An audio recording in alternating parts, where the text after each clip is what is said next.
is that we are incubating young people. We are giving them trainings, mentors, material, everything that they need to be able to make their own video game. They are spending like 6 months with us.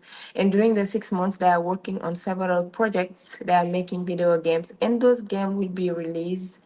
We will make the marketing, communication, monetization, distribution to that games for the young people that are incubated.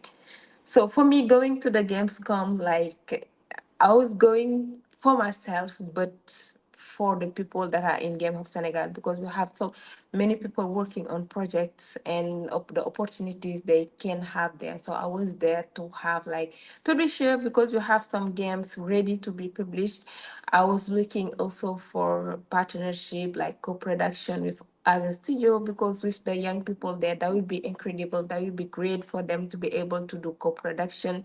That would be like a training for them. They will get more experiences. I was also looking for mentors, like people that are willing to be mentors in the game hubs, to be able to be the role model to inspire the young people in here. And also, even I was more willing to be able to have like to talk with studios there, to understand their market, to understand how they are working, to be able, to implement what they are doing there, like the hub that were there, to be able to make the same thing in Senegal and make it work. So basically, that's what I was waiting for while being selected to be able to go to the Gamescom. Yeah, that was incredible. Yeah, a big program for you. So we will see after if you had succeed to do everything you wanted. Let's go to Patrice.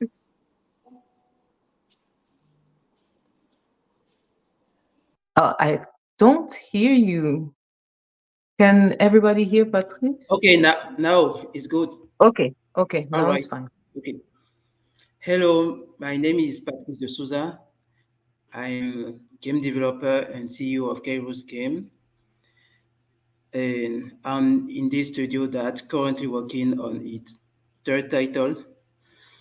For me, going to the Gamescom was a huge opportunities. One, the thing that I said to myself is, oh, this is not to go to take picture or chilling like holidays. No, that is a big opportunity that I have to make anything I can do to take the best from it. So I've go there with three main goals. First one is to find to get in touch with publishers for our current game, and also be open to collaboration with studio in the Western market, and occasion to collaborate with other studios. And the last is what also opportunities, looking for opportunities to uh, for outsourcing to offer game development services for people that will be interested. That was the three main goal. Thanks. I finished.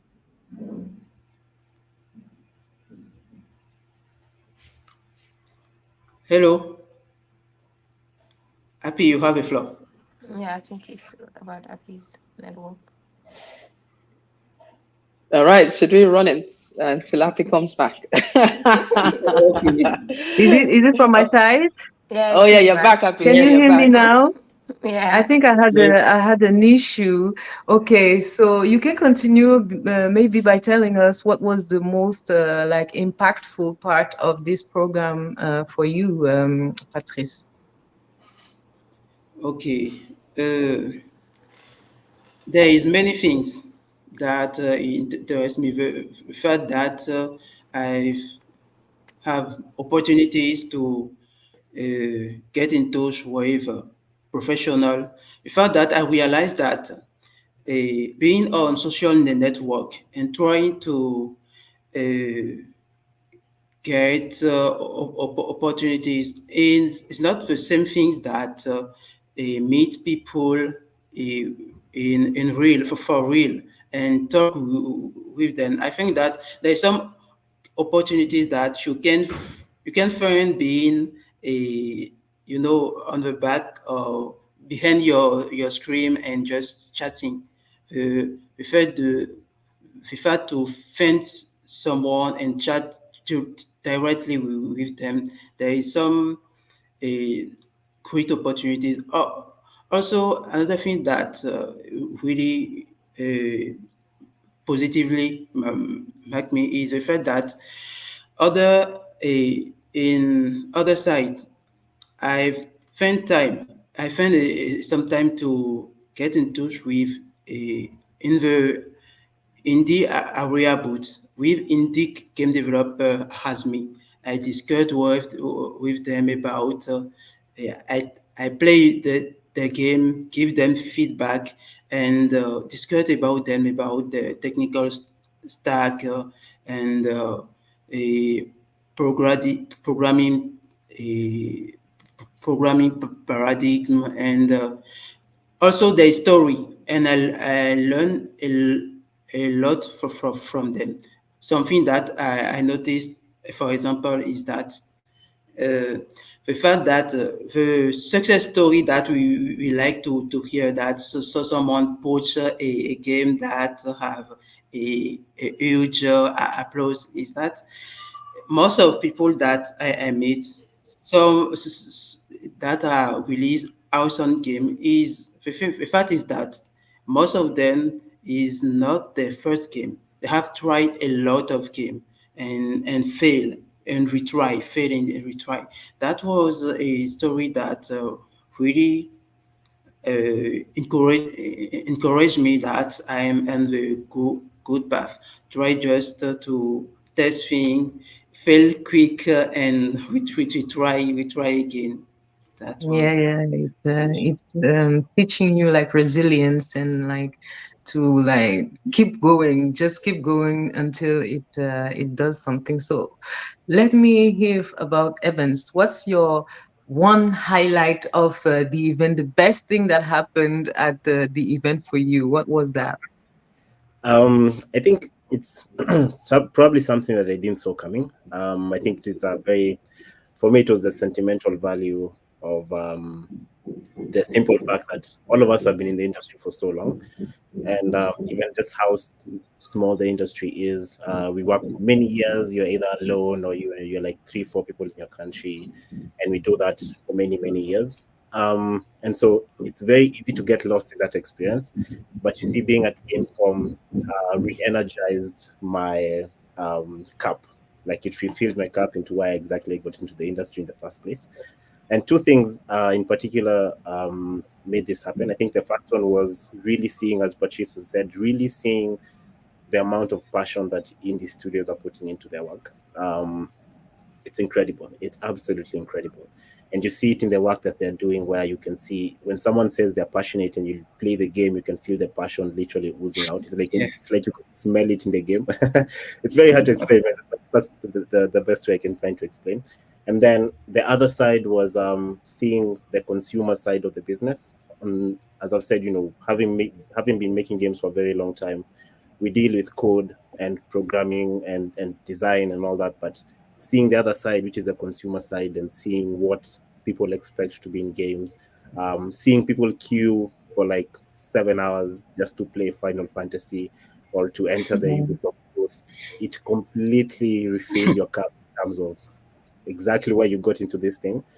So for me, it was a sentimental value, and I came back super inspired once again. It's like I'm diving right into the industry afresh. That was my highlight. It was like creative fuel for you. Absolutely, in every definition of that word, yeah. Yeah. So before we lose her again, Marie, I want to ask you, what was your one highlight of Gamescom? Like the one thing you liked the most about this event? Well, I really like many things, but the one thing I really like is the fact that we have the Africa corner there. And the fact that, you know, people were just walking around.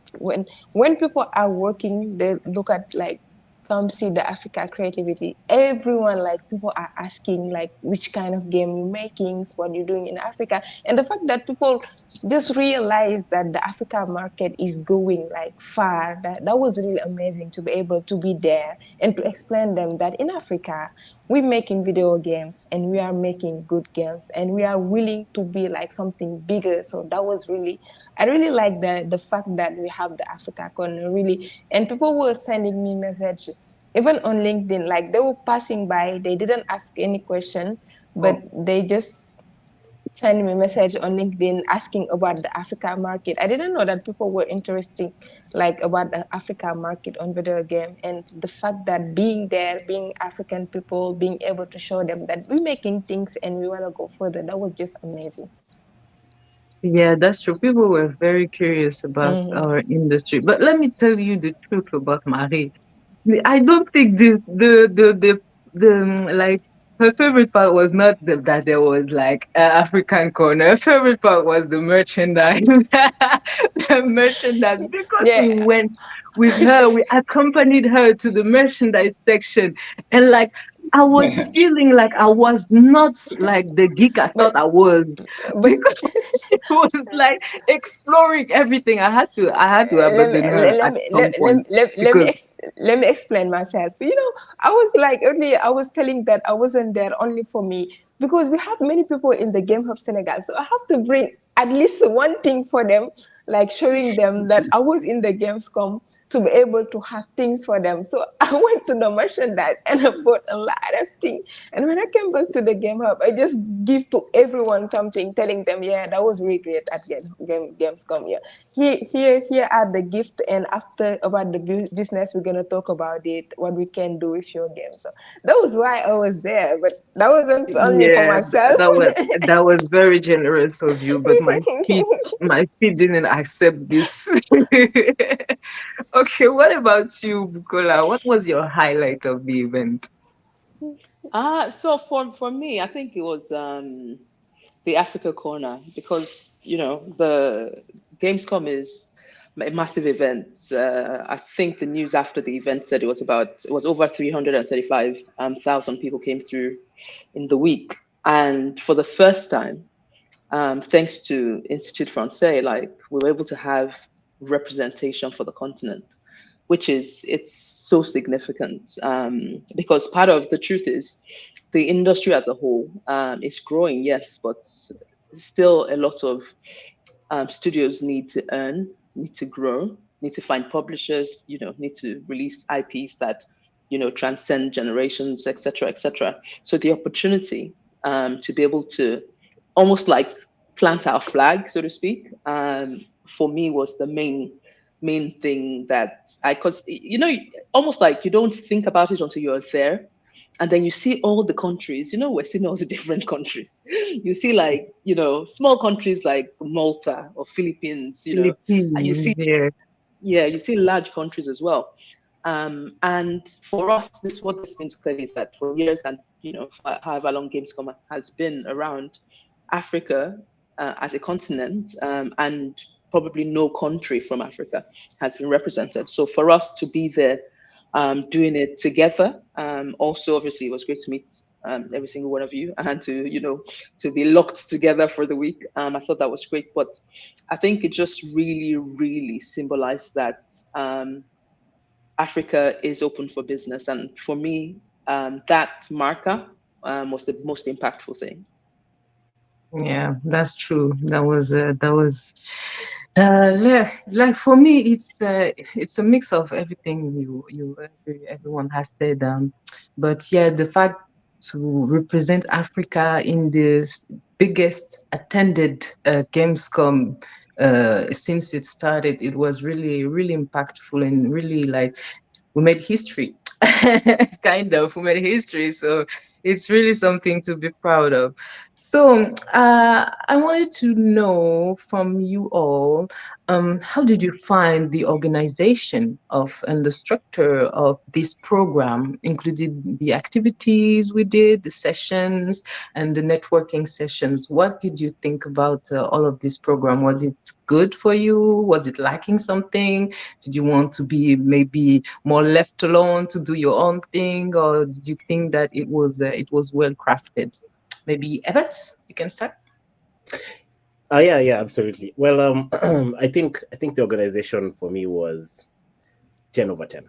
Um, I think we had enough time to do the planned activities based on our schedule. So, for context, for anyone who's tuning in, we did have a program that was organized by the Institute of France to go to different talks. Some of these talks were VIP, not anyone could enter, so it was really cool to have access to that.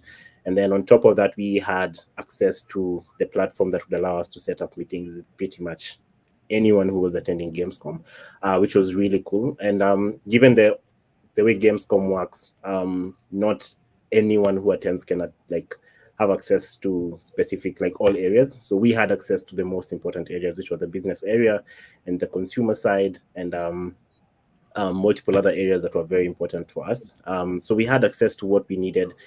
We had access to who we needed to get access to. I think the only complaint I have is that we didn't have enough time in a day Yeah, to do it all, because I sure. did find myself in situations multiple times where I had a really important talk to attend. For example, the Ubisoft, there was conversation that was happening at the like booth. I really wanted to attend that, but on the other hand, I had a really important meeting to attend as well. So, if I could like stretch out time and fit everything into, like its own slot would be nice. But also the freedom to be able to, in all this commotion of Gamescom, to step aside and go to the different entertainment areas and actually take everything in. I think that was very, very good. And to be honest with you, I think for me, I had no hiccups. I really enjoyed my time over there in terms of organization. Um, 10/10 again, 10/10 for me. We have a question down there. How was the process to get the visa? Like, I think that's a question everybody wants to ask because like this visa thing is always a problem. Maybe did any of you had any trouble with this visa thing? But Maybe, but yeah. can I have a okay? Something that I can tell on this part is also what I can say thanks to the organization. They help us on this way too, because on my part, the timeline was like that. We we have some difficulty to get an and schedule with the embassy. So the French embassy has talked to the collaborator from a German embassy and to help us to find a schedule and facilitate things that's something that really help us. So I can say that on the part of organization, they do their best to help us to facilitate the fact to obtain the, the visa. Yeah, yeah, that's true. But me, I have a story. I had a colleague. He's not here. I don't know. He's missing this meeting. But like, he had his visa like Ah, where we it's so were cool. supposed to leave. Yes, So it was really like we were running yes, everywhere to marathon. obtain this visa because Ah, we are African. It's always problematic to get a visa to go somewhere. So there was like meetings. We were supposed to get to the meetings, and then they change the date. And then when we go to the date that they rescheduled. They say that the things that we gave to them are too old, so we have to do another one. Like it's so problematic. And if we didn't have the help of the Institut Français, I don't know if he could have come. So it's really something that must change. I don't know how, but I hope I, it will change. It will change someday. Does anyone have I'm not another? sure about that, Alfie. I don't know if that will change. I think it's You have to be easier. optimistic. I think it might be easier to get to heaven at this point. That's a guess. I had, yeah, and the organizer did amazing work. They got all the documentation ready well in time, for us to be able to apply. And I think each country has a different experience and relationships between the embassies as well. I'm from Nigeria. I can tell you, like, whoever is approving your visa or interviewing you, in their mind, are a god. And you clearly, in the scheme of things, you might not be that important. So it did. So eventually, someone kind of sorted me out to explain the process to me. For the German embassy here. And finally, I got a date, which I think was 3 weeks from when I got in. But the main thing that really, a few things kind of threw me off. On the list of application of things you need to apply, they had things like, marriage certificate or your children's birth certificates, and they say if applicable. And I'm like, I'm traveling alone. I apply for a lot of visas. My oldest is 18 or turns 18 in October. My youngest is 12. Surely they don't need their birth certificates. Clearly. Why? So I went to this interview. I didn't take birth certificates, didn't take marriage certificate because my passport has changed because I've been married over 20 years. Passport has changed my married name. Like, I honestly didn't think they were talking to me. Like, you'll have thought I committed a cardinal sin. Although the lady was eventually quite friendly and said, "Oh, just drop it at the gate later in 2 hours. If you don't drop it in 2 hours, one thing. I had to run at elter skelter to go and look for birth certificates for my children for a visa that I needed to get. Plus, in the end, I got the 5 days. This is literally what I got. And this is not my first application for visa by a long shot. I have had multiple Schengen visas, American visas, UK visas, like different things. But I got 5 days. If for any reason I missed my flight getting out of Amsterdam, I would have been in violation. Like, it was just ridiculous. But Wow, anyway. wow. That's Marie, did you have the same issues or was it smooth for you? Well, for me, like the first problem that I had is I was in the US, so I wasn't able to be in Senegal like before. Like they said that you have to wait like 15 days when you apply for the visa, and I was in the US and I was supposed to come back to Senegal at August 3, like the 3rd of August. And like I just realized that I was too short to be able to get the visa before going. And then another thing, I wasn't able to have an appointment. Like I start on June to try to have an appointment. The website wasn't open. Like every day I went there, I tried there. They're like, no, it's not open yet. Until I think 28th of July, that was closed. And I was like, what am I going to do to be able to get that appointment? And then I just remember that when I was like 18, I was doing like in Friedrich Ebert, like it's like an organization, German organization in Senegal. I was doing leadership and politic things. I'm like, okay, let me just write to them to ask them for help. Like I write them, do you remember, the young girl that was doing the leadership? That's me. I'm sorry for not giving news, but I actually need you because I need to have an appointment, things like that. And they tried. And then finally I get an appointment. So the visa, I get it in 4 days, like 4 business days.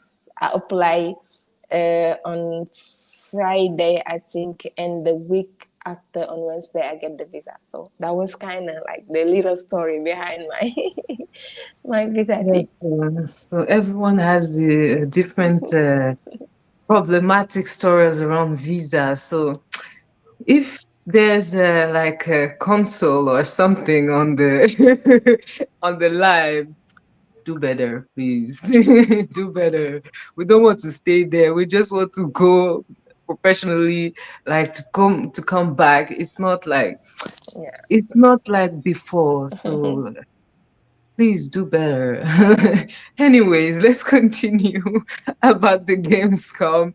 So, a question I think everybody wants to know, did you get like significant networking interactions? Who did you meet? Did you meet like maybe the director of Xbox or maybe some big name like this? We want to know, like, ah, we went to Gamescom, so there's money, you cop the money. So let's talk about the networking opportunities you all had in this event. Who wants to start? Maybe Patrice? Why me? Okay. I know. Okay. About networking, yes, I find opportunities to get in touch with people that I just meet on social network. So I meet on the at the Unity VIP party. For example, I meet some Unity engineer that work on a Unity multiplayer features and stuff like that. I even met the the head of Photon, that is a framework that he use on multiplayer. But what I can share with you is that a for my three main goals, objective for what I'm come to Gamescom, I find people that that are relevant for those goals. Maybe I have to book an appointment with them, or maybe it's just by curiosity going to their stand and start to chat to discussing with them. So on all my main goal that I fix, I find people that we with which I can uh, collaborate and start to doing things. Even it was something that scheduled in advance or just on the way. All That right, is interesting. Interesting. Bukola, who did you meet? Did you meet like director of Sony? We want to know names. You are talking like you are really Names. diplomatic. We want to hear names. We want to hear money. That's what we want to Oh hear. my God. Let us know. Maybe with Olivier. Maybe Olivier should come on. So for me, I think for the main goals I had, so I had outsourcing and Lagos Games Week. I found that my meetings were, or my meetings were better for people I had met before, who, for whatever reason, we either hadn't met face to face or we haven't been able to close out on anything together. And those meetings were the ones, because we're at Gamescom. It was, I suppose, it elevated us to a certain place where you kind of think, oh yeah, these people must be serious about what they're trying to do, and it allowed us to have multiple conversations, because there was one particular one. I met him on a Wednesday and we agreed to meet again on Friday. So it's things like that that we wouldn't normally have done if it wasn't a face-to-face thing over a prolonged period of time. So for me, that was great. I also did quite a bit of interaction with some of the countries, the country stands. I found those quite useful, because Lagos Games Week, whilst it's not a government initiative, it's an ecosystem event. And so to kind of see how, I'm sure a lot of us were quite stunned to find out that how the funding happens for the studios in cities and in countries and stuff like that, and to just understand their own structure and see if at all ways that we could get our government or governments involved in trying to understand, but also trying to co-fund some of these types of initiatives. Apart from that, I loved the opportunity that we got to speak at Congress. And I think as a result of that, that also made some people come up to us to kind of talk to us as well about what's going on the continent, which was quite great. So for me, I took this more because also my first time at Gamescom, and it was, the skill was, dwarfed any other thing I'd been involved in. But I took this as an opportunity to kind of just really learn and just meet people, because sometimes, things don't happen right now, but it's important that you still, talk, communicate, network, and things would follow down the line. So trust and relationships first, and then business in some cases later. Yeah, that's true. So we are welcoming Dagmar V, who is another member of the delegation. So I will leave to you to introduce yourself and tell us what were your expectations going to this Gamescom, and who did you meet? Like, who did you have a significant networking interactions, maybe? Good evening, everyone. Can you guys hear me? Yes. It's lovely to see you all. Apologies for the late arrival. Actually, I was in a very chaotic space, but I was hearing you throughout the whole time. So yeah, it's fun. Gamescom was amazing. This time around, we had our African semi booth, which was the what do you call it, the highlight of the whole program, like having our own mini booths, being representing an entire continent, and not being there because this is the third time that I was at Gamescom. So the first time it was representing an individual, a professional, and as you were talking already, amongst 300,000 people, being a single African there is very intimidating. But now I think it seems our numbers are growing, and we're going there not only as a studio, but somehow a growing games kind of industry or ecosystem, and that it was very lovely. And also that it was not only about game studios; they were game event organizers, they were esport representatives. So we kind of have a pinch of here and there representatives that are somehow have been leading the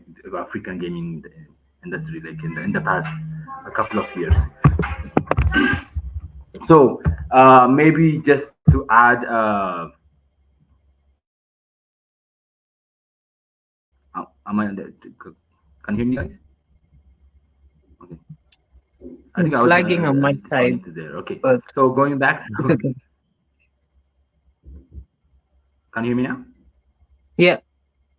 Yeah. So maybe the highlight of the session, one thing I actually took as a lesson is we always had this mindset of whenever we think of the gaming industry, we always think of games as we have this product mind mentality. I believe at the end of the day there needs to be, but what Gamescom actually taught me was it's never about the products, always about a community.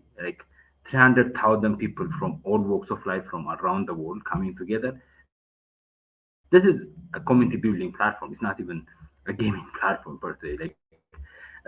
There are significant number of people who don't even play games as well attending the session. So I think this is something we need to kind of work on in our continent, because most of us think it's all about the game, it's all about the product, but community, being building loyal customer base and building people who love our product and making products that our people love. So that's the one thing. And throughout the connection, yeah, you are asking whether if we made any connections, and I believe everyone tried to get Xbox or PlayStation or Amazon. But I think the biggest connection for me, I went out to reach out to indie game studios, just to talk to them, to understand how their industry works. Even within ourselves, I knew even face to face a while back, but we are kind of we had a bonding session. We kind of got to know, to understand how our industry works, and kind of also use and as a peer learning kind of platform. Also, like one thing I've done is I went around, especially the booths of the countries, because the beauty of the country representative booths were like they were not representing a studio; they were actually representing their entire ecosystem. So the way gaming happens in Europe and the way gaming happens in the US, in the Canada, and the way gaming happens in Latin America is completely different.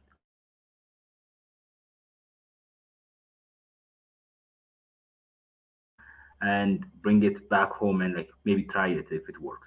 So by far, I think the biggest takeaway, yes, I made a couple of networks. Even like when I came back, my inbox was filled with introductory emails. But I think by far the biggest takeaway Oh, we lost Dagbavi. Or is it just on my part? No. Okay. Okay, maybe Marie will continue and then we go back to him when we get him. Well, all right. For my part, I made a lot of connections. I've got a lot of cards. I've talked a lot, really a lot, explaining what I'm doing, what the people in the game hub are doing, what people in our association Linga Gaming are doing, the women and the girl in Senegal.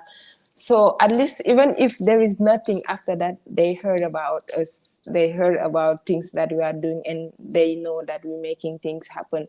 And also about it's very good to talk with people, to meet with people, to collect the cards. But yeah, the after events is very important, because all the cards that you have collected, you need to show up, like send email, send message, like, hi, do you remember me? I was talking with you about this project or this thing. How can we work together? So that's the more important part. Like the part of collecting card, talking with people, that's great. But the part after, because when you go to the events and you talk with a lot of people, you need to take notes, do a report, and then after follow up.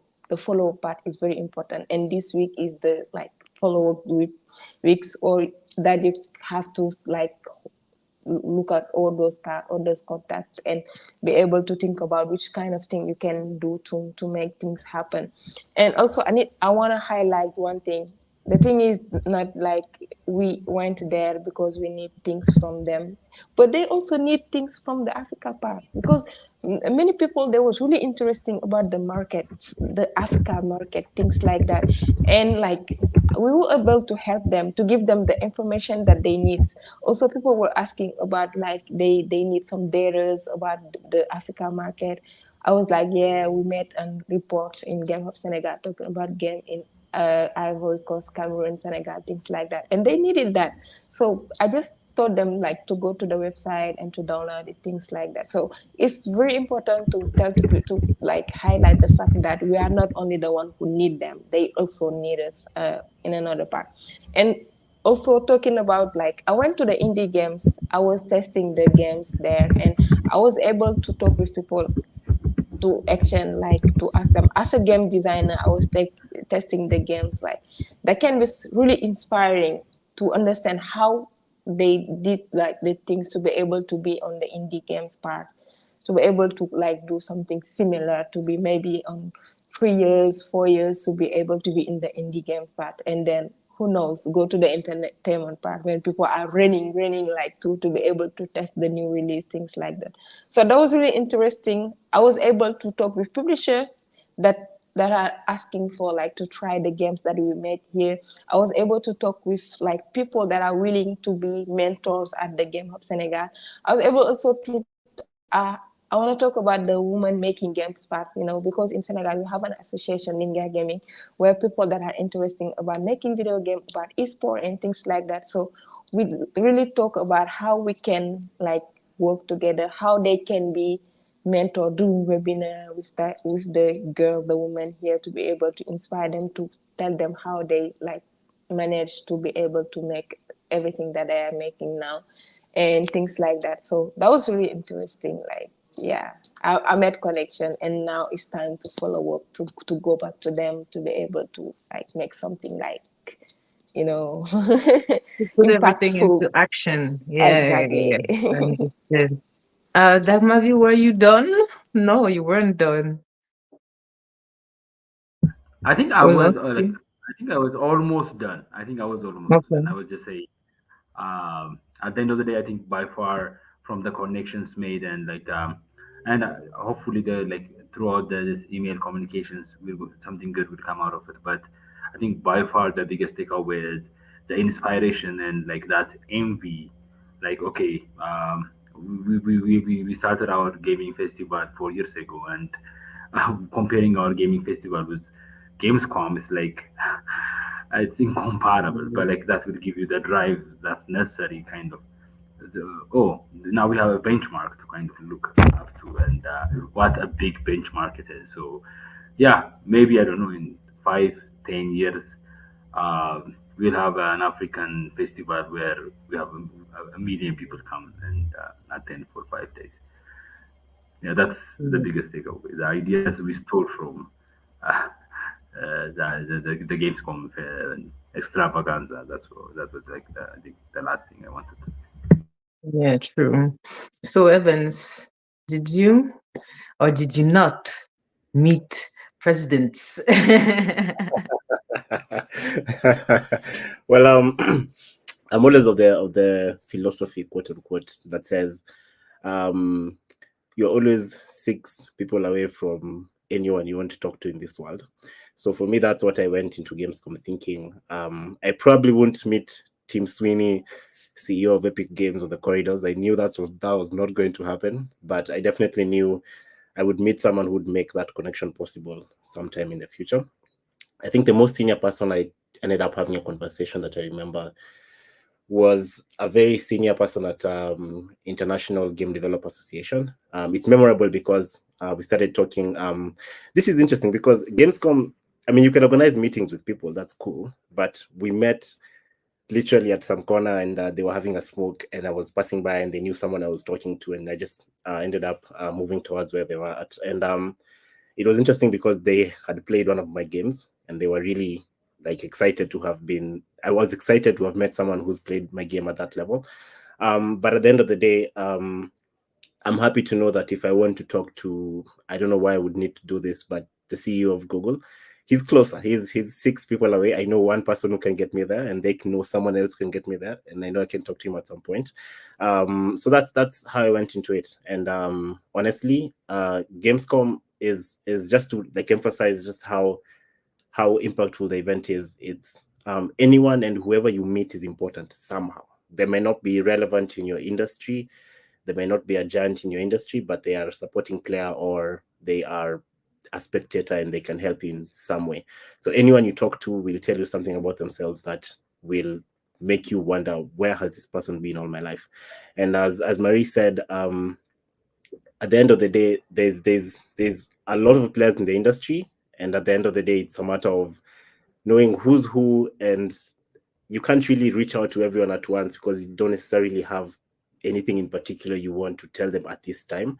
But at least, if I'm ever in a position where I want to talk to someone who's at the pinnacle of esports, and then I know who to talk to, or I know someone who can connect me to them. So networking does mean the direct connection, but also does mean that it's a network and it's on one Yeah. node to the next node and to the next node. So that's where I'm at, but I'm still working through my emails as everyone else. I'm still making LinkedIn connections through business cards. It's a lot of people. Yeah. Too many faces, way too many faces to possibly A lot digest. of work. A lot Yeah. of work. Yeah. We have a question from you too. So maybe should we start like by finishing our own questions and then get questions from the audience, or do you want to answer as they come? Maybe, I don't know. I'm asking you because I don't want you to be like, I think as they come should be fine because they're watching I and agree. engaging. So, yeah. okay, so we have this question. Why are there still no big African licenses? They have the skills and knowledge to make good games, so why aren't they doing it? Okay, who wants to answer this? No one. I think I can try answer. I know there's Okay. many many different answers to this. I think we all have our own truths. So I'll do it from my side. So as I said at the start, I come from the mobile side. I make mobile games, and I can tell you one of the reasons why this is yet to happen. Okay, let me reverse. It's going to happen soon, very soon. But the reason why it hasn't happened before is and these are some of the learnings I was getting from the people you were talking to, which is how we make games, and the journey of making games has evolved over time. So when we all got into the industry, more likely than not, we were inspired by the Super Meat Boys, the Braid of the world, the super cool indie studios that were making games for years and then releasing them and they go big. Those were some of our teachers. However, as we got on board with game development, the industry had already moved forward, and now it wasn't just about making games, but as been said, it was about the audience and what do people want to play and all that stuff. So we are now in a point where we can make games, no questions asked. I think we have some really cool quality stuff coming out of the continent. And so the bridge we're trying to bridge now is how do we go from making games to people playing our games, which will lead to the big titles. And for me, that bridge has always been data and understanding who our users are. We need to understand that we are not making games for ourselves. I'm not going to make a game to my taste and expect billions of Africa to play the game. It's not going to work. It's rather the reverse. I'm going to make a game that people want to play. And the only way I can do that is by understanding who these people are, what do they like to play, what do they play on a regular, what's their daily routine, what time do they have to play games. So there's a lot of data that goes into it. And I think now we are awakening to the fact that game development, which we have conquered, being able to make a game, has now to be blended together with data about the people to whom these games are supposed to be played. And so that's my angle. That's been my take. We've done it with some of our games and they've worked really well. And studios are now doing it. So I think it's a matter of time. It could be months, it could be weeks. I think any moment, any time, I think a big African title is coming, be it on mobile, be it PC. I think anytime, any moment right now. We are at the rapture point. I can hear the sounds from the volcano. I can see the smoke. I'm just waiting for that game to blow up. And I'm really happy for whoever that will be because they'll pave a way now for everyone else to make really big African licensed games. Yeah. Yeah. Does anyone have another answer to that question, or do you are all okay with what Evan said? Mostly okay with what Evan said. The only thing I would also add to his point is, and I think also to Dagem's point, is that we need, from an African perspective, a different distribution solution as well, because there's a missing link right there that I think might be quite significant because we're mobile first and largely mobile only. So our telcos could hold the keys actually to us being able to do that. But just in case, Evans, it's not everybody that knows how well your game has been doing. So let me tell them, at least whilst it's not 100 million users, the president has 23 million users, right? Which is huge. It's huge, and so well done, and that's a huge first step. And with that experience, I'm sure you will, amongst everyone else as well, achieve those kinds of global landmarks. Can I add something to that as well? Okay. Sorry, I'm really passionate about this topic, so I can go on for like days, but let me just try and summarize it. Just to second that, I think on top of distribution, there's many other things that we are taking from this people who we look up to from the international community that work in their market, but would never work in the African context. And there's a lot that we need to unlearn from game distribution to user acquisition to, these ideas that we are building. There's a lot that would work for the external market that would never work for Africa. Africa is unique, and we are learning it over time. And I think, as I've said, we are at the crack of dawn. I think we'll see some light very soon. But I just wanted to highlight that there's a lot that would work in the international market that wouldn't work here at all. All right. So let's come back to our experience at Gamescom, because we are talking about everything and everything at the same time. But I wanted to know, like, did you observe any like kind of trends in the industry during like this Gamescom? Did you feel like something was coming up, except this African gaming industry? Of course, it's trending. Maybe Bukola? Okay. Patrice, do you want to go first? I thought you wanted to say something. Did you? No, you can. You can. No, I'm still thinking, Patrice. Okay. I'm booting. Okay. I can share some things because on my side, I'm trying to be aware of trend and I noticed something about video games. There is a trend that I've already reported it since the beginning on the years on these years by writing article and posting video about it. There is some interest about a specific genre of video game, the roguelite. So, looking around a indie game developer, as I've seen many titles that are a roguelite because this kind of gameplay is quite repetitive. You play again without boring yourself. Another trend that I've observed is that there is an interest for web game. So if you are a mobile game developer, you have many titles in a Android, iPhone. Start to think about a, shifting to Well, also to web to the web device.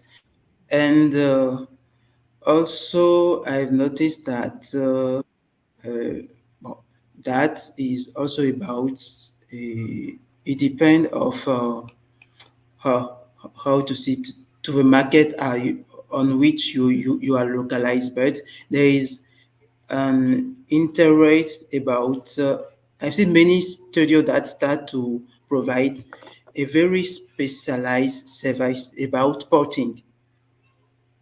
I have so maybe you are a studio, you have a game that is on PC. You don't want to buffer yourself to port it to ship it to Nintendo or mobile. So there is outsourcing service that provide this kind of solution. And the last that I can share is about AI.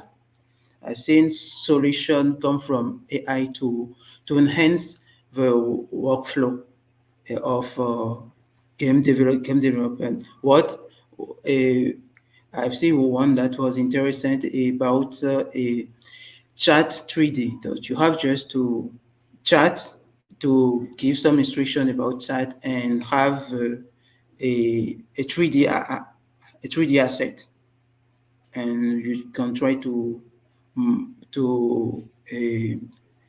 custom it and something that can uh, enhance and facilitate things working. So I've seen many solutions around AI.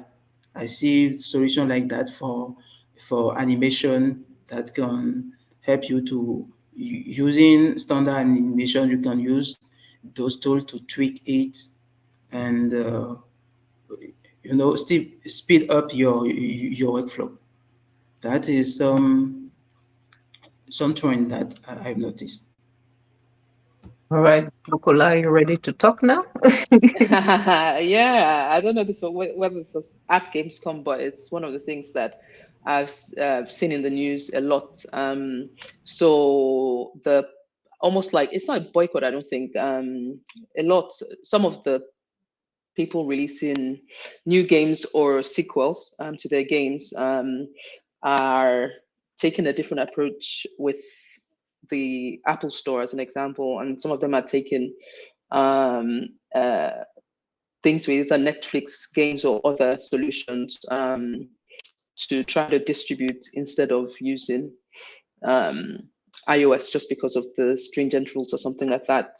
Because I follow this, my favorite game, version 3 of Monument Valley is coming out in a few months. And so they've gone with Netflix games, for example. And I was in discussion with another company as well, who previously were not on Netflix games, but for African distribution as well and global distribution, they've gone with Netflix games. So that is, I suppose, a trend. Don't know how long it'll be for, but it's a trend that we're starting to notice from the bigger players anyway, I think. Okay. Does anyone has another trend that they encountered in while at Gamescom? Yeah, Evans. Yeah, I think I have two. One was not expected. I wasn't expecting to say this, but being we were in Europe, just recently, iPhone or Apple has been lawfully made to allow for apps to be like installed from alternative app stores. So being in Europe and virtue of being at Gamescom, I actually started receiving ads that I can install alternative app stores to my phone. I think this is huge. I wouldn't say it's yet a trend, but it's definitely indicative of a trend that could follow in other countries through legislation. This is big for us as developers because our ecosystem is largely controlled by two players. This is Google and Play Store. So by this opening up, then it allows for stores to exist independently. So Gara Store is definitely top of the list, and it's incredible that I don't know how the founders at Gara Store, Teddy, had foreseen this happening, but your intuition is on point. So I saw that happening, and then I think the second one for me is in the spirit of picking out what works, or rather what would work in Africa. I noticed that from talking to a few like Southeast Europe studios or Southern East European studios, we do have a lot of similarities. So they're also really big on HTML5. It's something they're pursuing aggressively. Studios in tier 2 gaming countries like India, maybe sections of Pakistan, there's a lot to borrow from those individuals and those studios. So it's given me the insight that I should study those markets because we are not too far in terms of the industry as we are from these countries. Everyone is looking at their Slack. Sorry, that's mine. But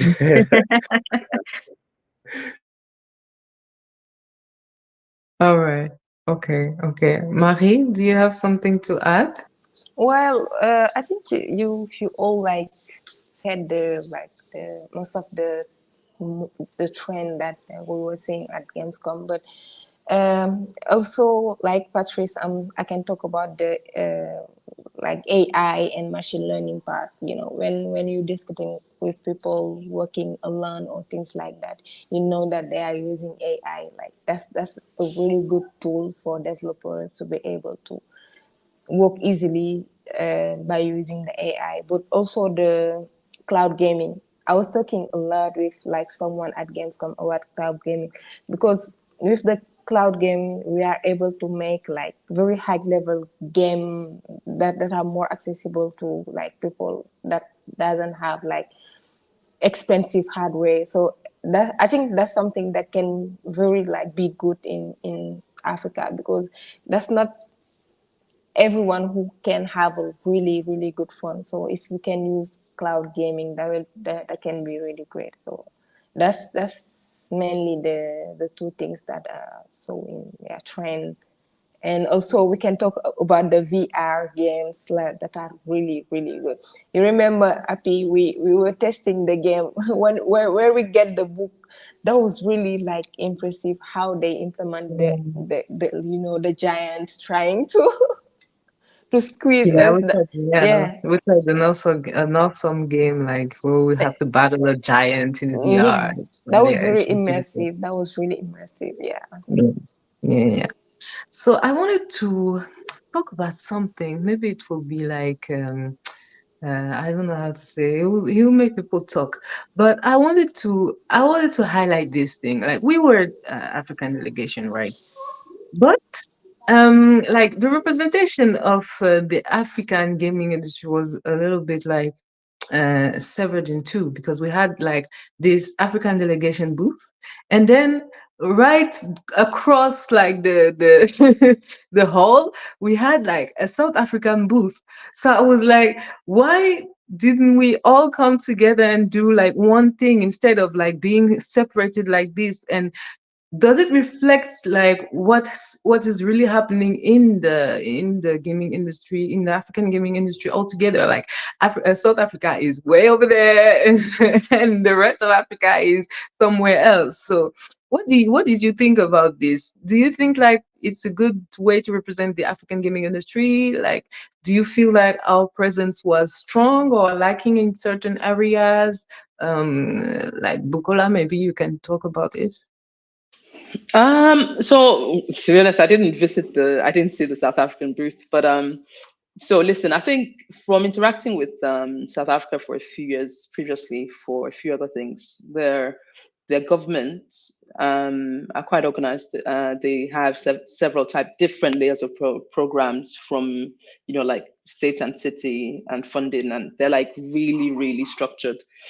So to be honest, it's not a surprise that they will be there, South Africa. I think for us, and this is kind of what we started talking about just before we left Cologne, is that this Africa corner is not meant to be a 2024 corner only. The idea and the significance and the impact, that we've discussed here, is one that we have to find a way to carry on. And part of that is, forums like this, but also structuring, what is required for us to be able to carry on having an Africa corner and expanding that over the next few years to, represent studios across different countries on the continent, et cetera, et cetera. And I think the South Africa, I think, is further ahead of the curve from a government perspective, I think. And for us, we will get there. And in time when, I'm sure, I don't think that there'll be any issue collaborating when that time comes. But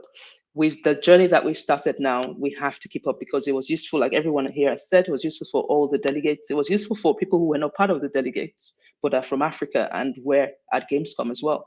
And so, and this we're discussing is, like somebody said, it's not for, it's not for fun and games. It's literally for business and commercial growth and partnerships and stuff like that. So for us to really knuckle down to create the sustainable ecosystem that we need, that representation should be the main thing that we have to continue to kind of fan the flame. So for me, Africa Corner was a definite win. It's great to see the forerunners who were there before us, but we have to do it bigger and better year on year from here on out. Yeah, that's true. That's true. Does anyone have to say something about this? Yeah, if I may, what I want to add is just reflected the reality, because as Piccola was saying about the cultural and creative industries in South Africa is very developed. It's very developed there. Even the gaming, like about the trainings, like being able to learn about game design, things like that is more developed. Like I'm talking about West Africa because I'm in Senegal.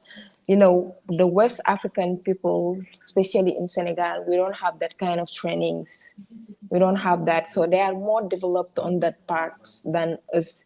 And also the fact that even with the store, like I think in South Africa, they can have like a selling account. They can sell their games on App Store or Play Store. We're not able to do that because maybe they are more impactful for now. So that just reflects the reality between, South Africa in about the cultural and creative industry and kind of the rest of Africa, like the West African things. Yeah, that's what the thought that I have about that. Yeah, that's true. Maybe if I That's can something. add something. Yeah, yeah. So I think, like, I don't know if you have noticed, but like, especially like the business side, we were actually like we were presented at, and if you go to every other booth that was the representative of an ecosystem, actually the people who were present, they were not representing a specific studio or a specific company. They were actually presenting an entire industry. For example, if you go to the Indian booth, they were not representing a studio, they were representing the entire Indian gaming scene. Now, if you come to the African corner, we all represented a specific studio or a company working on an event. So we were representing ourselves, like, or an individual company. Now, I think like the maybe like the next shift should be like, and we always talk about how Africa is a communal society, but I think we still lack when it comes to business creation. We still lack that um, openness and collaborative efforts. Like someone needs to take the initiative to kind of spotlight not only, for example, me, not only spotlighting my studio in Ethiopia, but like if I'm representing Ethiopia, I need to spotlight everyone working in the Ethiopian gaming scene because I have that opportunity and that spotlight. And if I do so, I will have like a bigger pitch. So I'm not only going to be there to pitch a game, or I'm not going to only be pitching a studio or an event. I can actually pitch the whole ecosystem in this sense. I have a higher likelihood of getting a deal if I'm representing like a group of people than an individual. And this not only works for Ethiopia or for the countries that we're representing, it will also work when we go as an African corner. Like if we're representing the continent, we have a highly likelihood of like getting deals, not for at least someone there, than on the other side where we're representing ourselves. So this is the first thing I think like we need to, it's working already. Like that was what I was saying. First, when I was there at Gamescom, I was representing myself. The second time I was there, I was representing a project. But now, actually, I'm representing a country under a continent.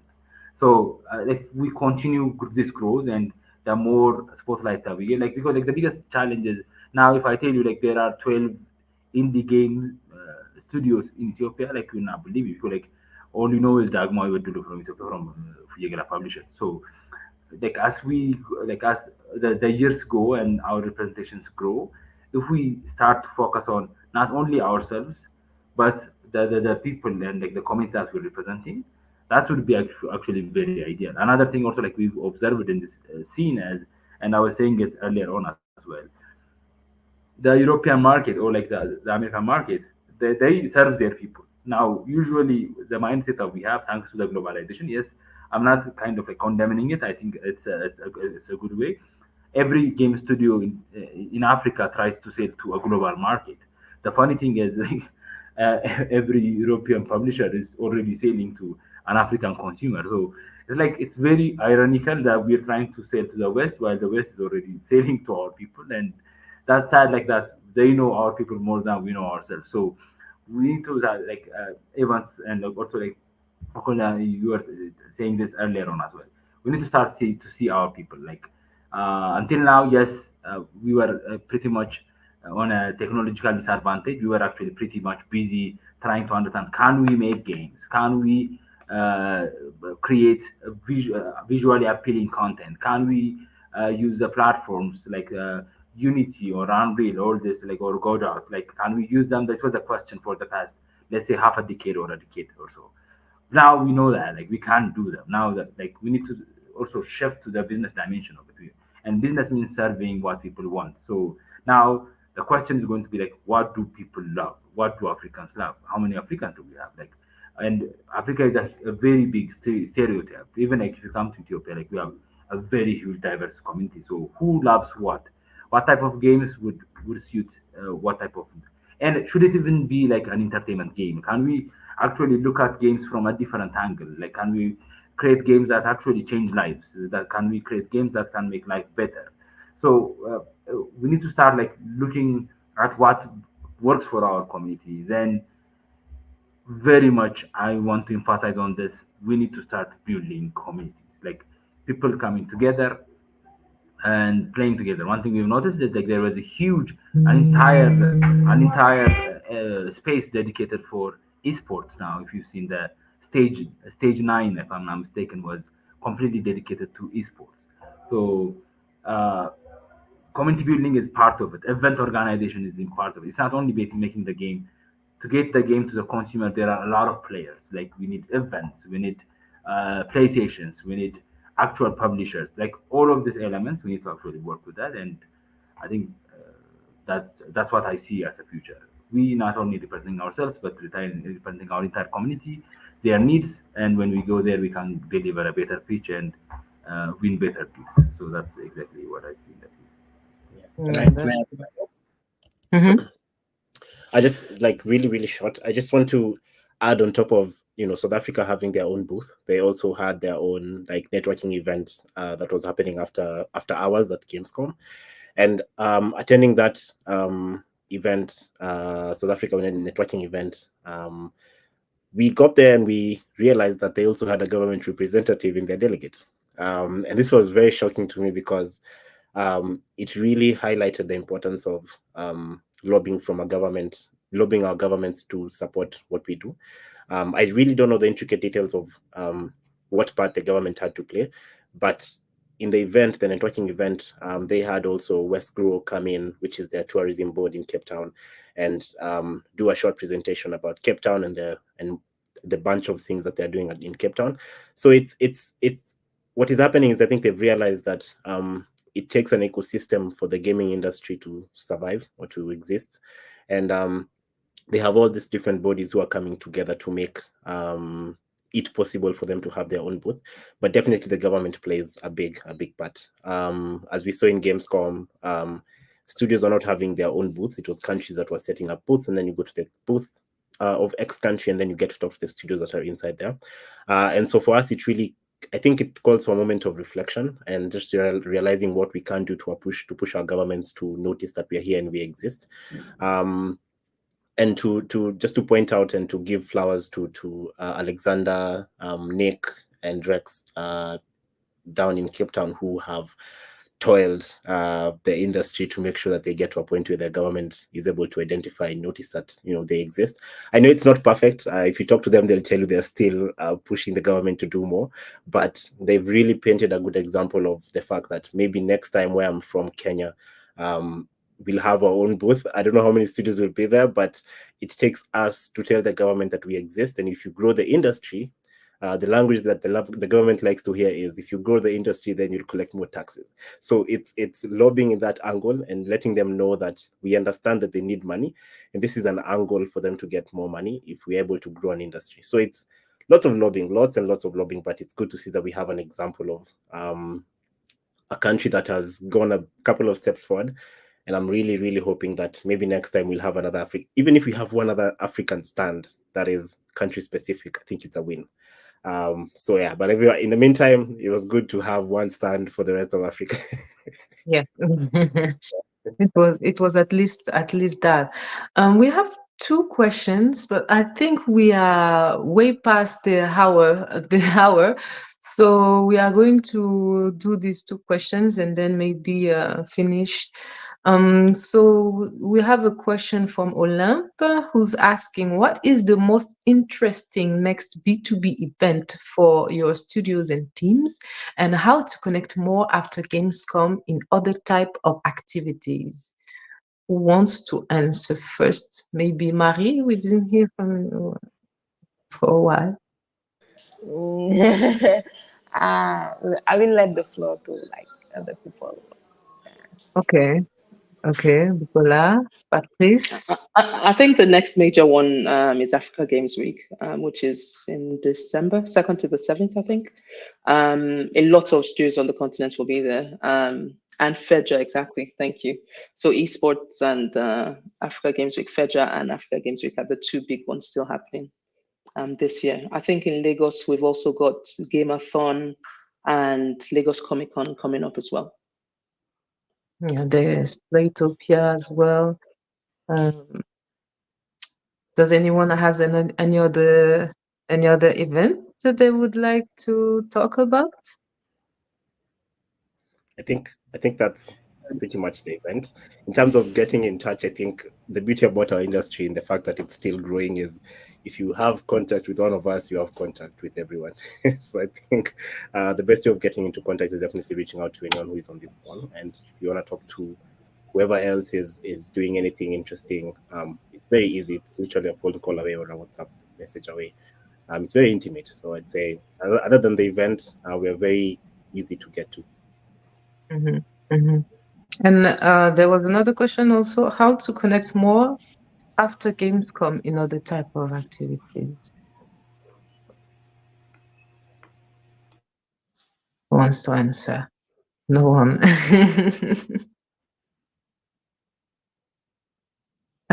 How to connect more after Gamescom in other type of activities? Maybe like doing this type of live streams, doing workshops, doing other like maybe educational activities. Do you have any ideas? Maybe no, nothing comes up.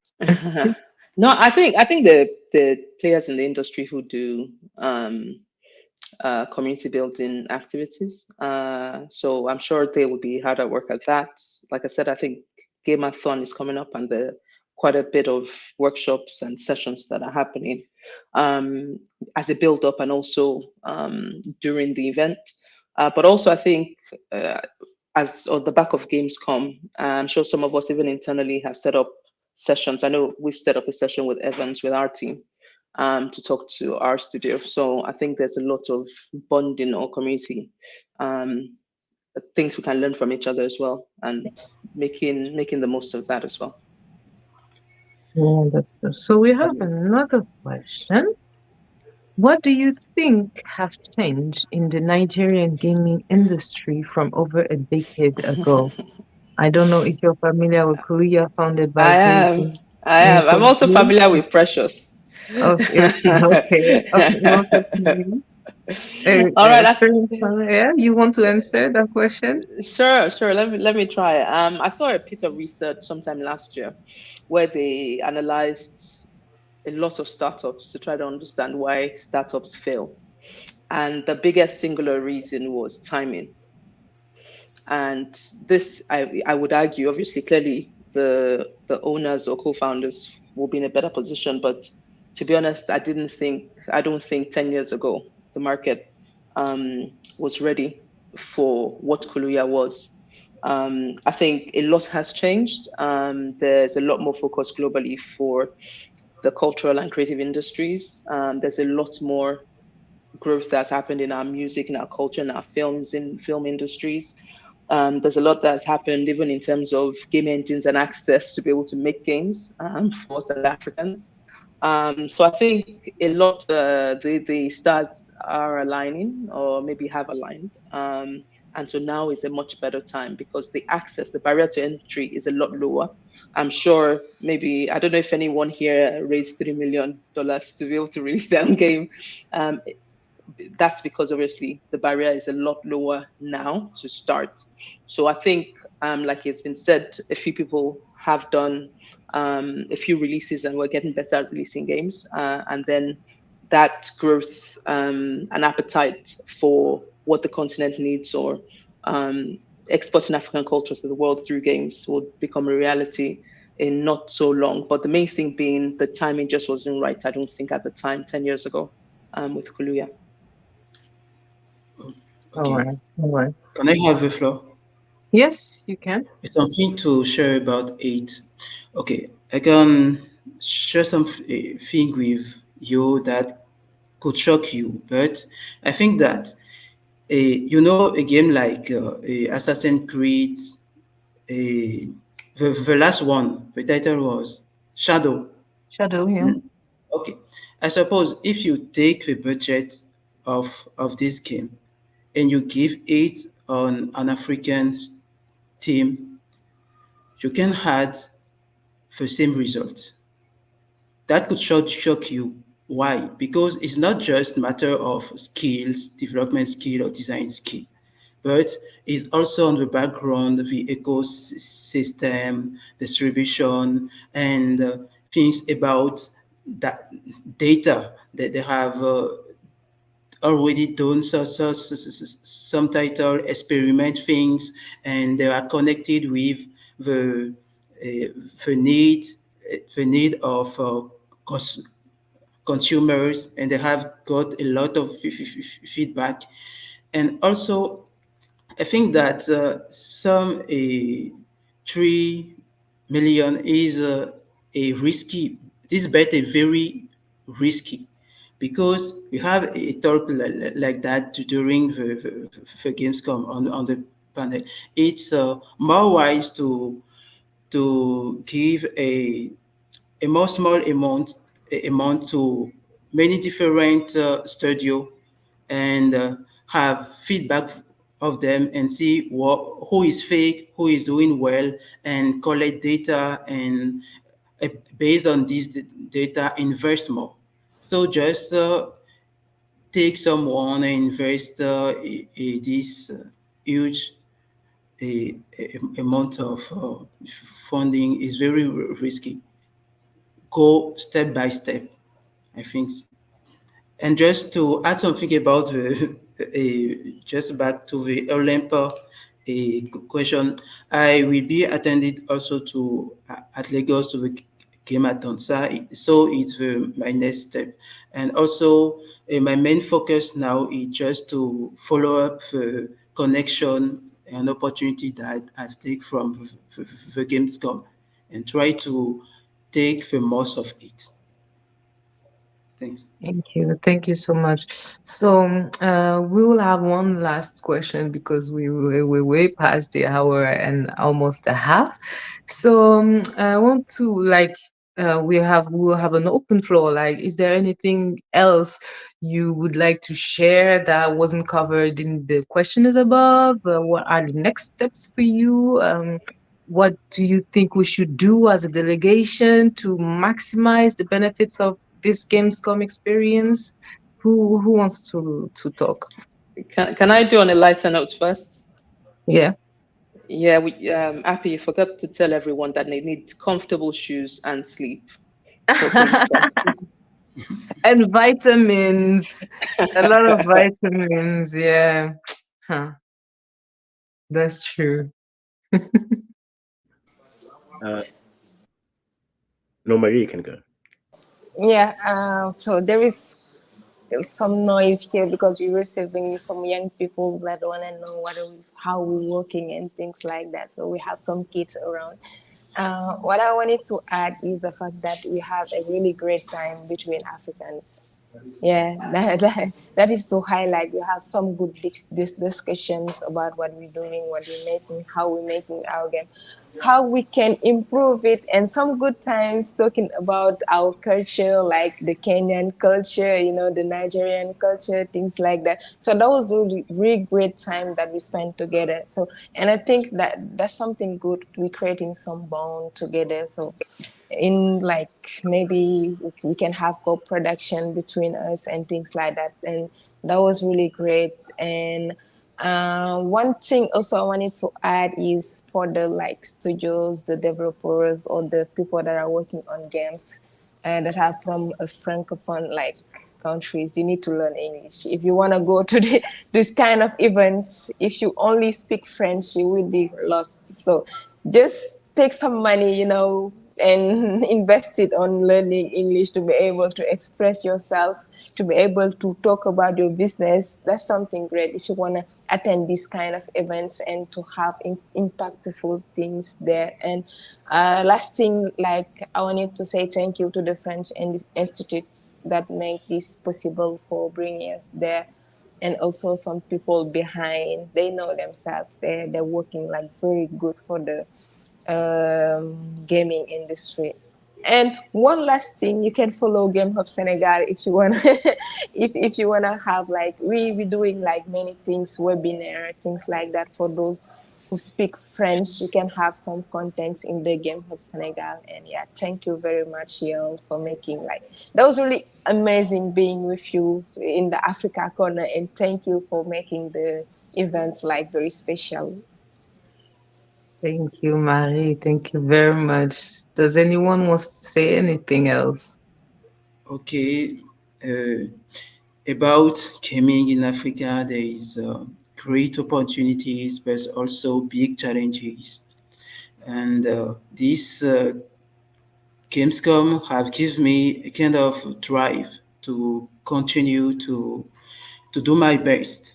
And I get in touch with people that I don't even think that I could be, my work could be relevant for them because some people are working on the AAA liver. But that comfort me about the fact that all people are looking for the African market. They are just maybe looking for a good entry point, and we are also to work to provide values.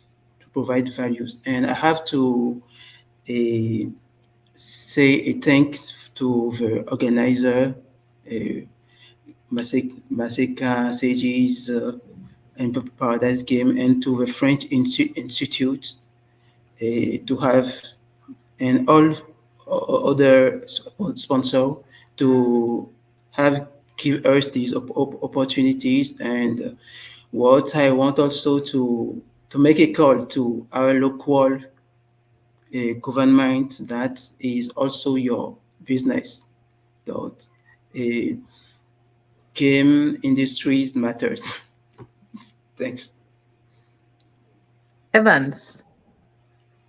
Okay. Well, since everyone has said something, I might as well say something. I think for me, I would just add that Gamescom in particular is it's such a big event that if you're planning to attend maybe next year, it would be easier on you if you start planning in advance. What I mean by that is even as early as now. Right now, everyone on LinkedIn is saying I was at Gamescom and I did XYZ, and some of these people you really never got to meet. So reaching out to them as early as possible to get to know if they'll be there next year just makes things a lot easier. And also, there are a lot of events that happen past hours. So if you're able to get in touch with anyone who was in such events, there's a lot of VIP events happening that you wouldn't necessarily know about unless. In our case, we had the French Institute and the Creation Africa program that was organizing everything. But if you're going alone, there's a lot of networking opportunities that happen after hours. And I think they're some of the best avenues to meet people because everyone takes off their tags. And now it's like a one-on-one conversation over a beer or something. So it's those events and getting to know how to get into those events is probably like a year-long investment. But yeah, if anyone is planning to attend, take note of whoever said they were there this year and get to know if they'll be there next year. Ask them which events they attended. Did they attend a particular VIP event? How did they get the tickets? Did they buy them? So build out your plan over time because unless you have the Institute of France organizing everything, you probably would have to have your own plan and have it really well planned. So yeah, I think that's my biggest AOB, any other business. Yeah. All right, thank you very much, Bukola. Instead of the shoes, you have something else to add.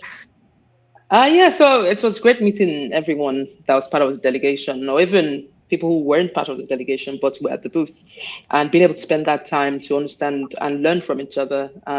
For people who have publishers, how do you get them? People who have multiple publishers, how do you get them? People who have games that have attained significant milestones, how did that happen? What's your team size? What's your process? Like everything, I'm sure most people had proper, real, heart-to-heart conversations about what the challenges are, what they're going through. So for me, that was a huge part of being part of this event and delegation. And yeah, for sure, absolutely grateful to Institut Français for organizing this. I don't think I would ever forget this first time being at Gamescom. And thank you to Sages, to Paradise Games, and to Maseka Games as well for doing such an amazing job. Thank you very much. Well, so I think we're done for today. Is there any questions in the chat? I don't see any. So maybe we'll wrap up for today. So as we are wrapping up today's debriefing session, I want to extend my deepest thanks to each of you for your participation, both here today and throughout our time at Gamescom. Thanks to the Institut Français. thanks to Sagesse Africa, thanks to Basca Game Studio, everyone who is at the basis of this delegation and of this event. The insights and reflection that you have shared today underscore the significance of our collective efforts and the potential that exists within Africa's gaming industry. So we discussed everything, the highlights of our experience, the key trends, and acknowledge everything that we faced. Most importantly, we began to outline the next steps for turning the connections and knowledge gained at Gamescom into tangible outcomes that can drive our industry forward. So our presence at Gamescom, it was more than just an opportunity to showcase Africa's talent. It was a statement that Africa is an emerging force in the global gaming and esports arena. So the experiences that we've shared today will help ensure that our momentum continues long after Gamescom. So as we move forward, let's keep the spirit of collaboration alive. It's really important supporting one another as we pursue the goals and opportunities that we identified. So by working together, we can ensure that the Africa's voice in the gaming world grows stronger with each passing year. So thank you all once again for your dedication and your contribution. I look forward to working with all of you and to seeing all how we can turn the discussions we had today into actions that benefits not only your individual endeavors but also the African community as a whole. Thank you very much and goodbye. Bye. Bye.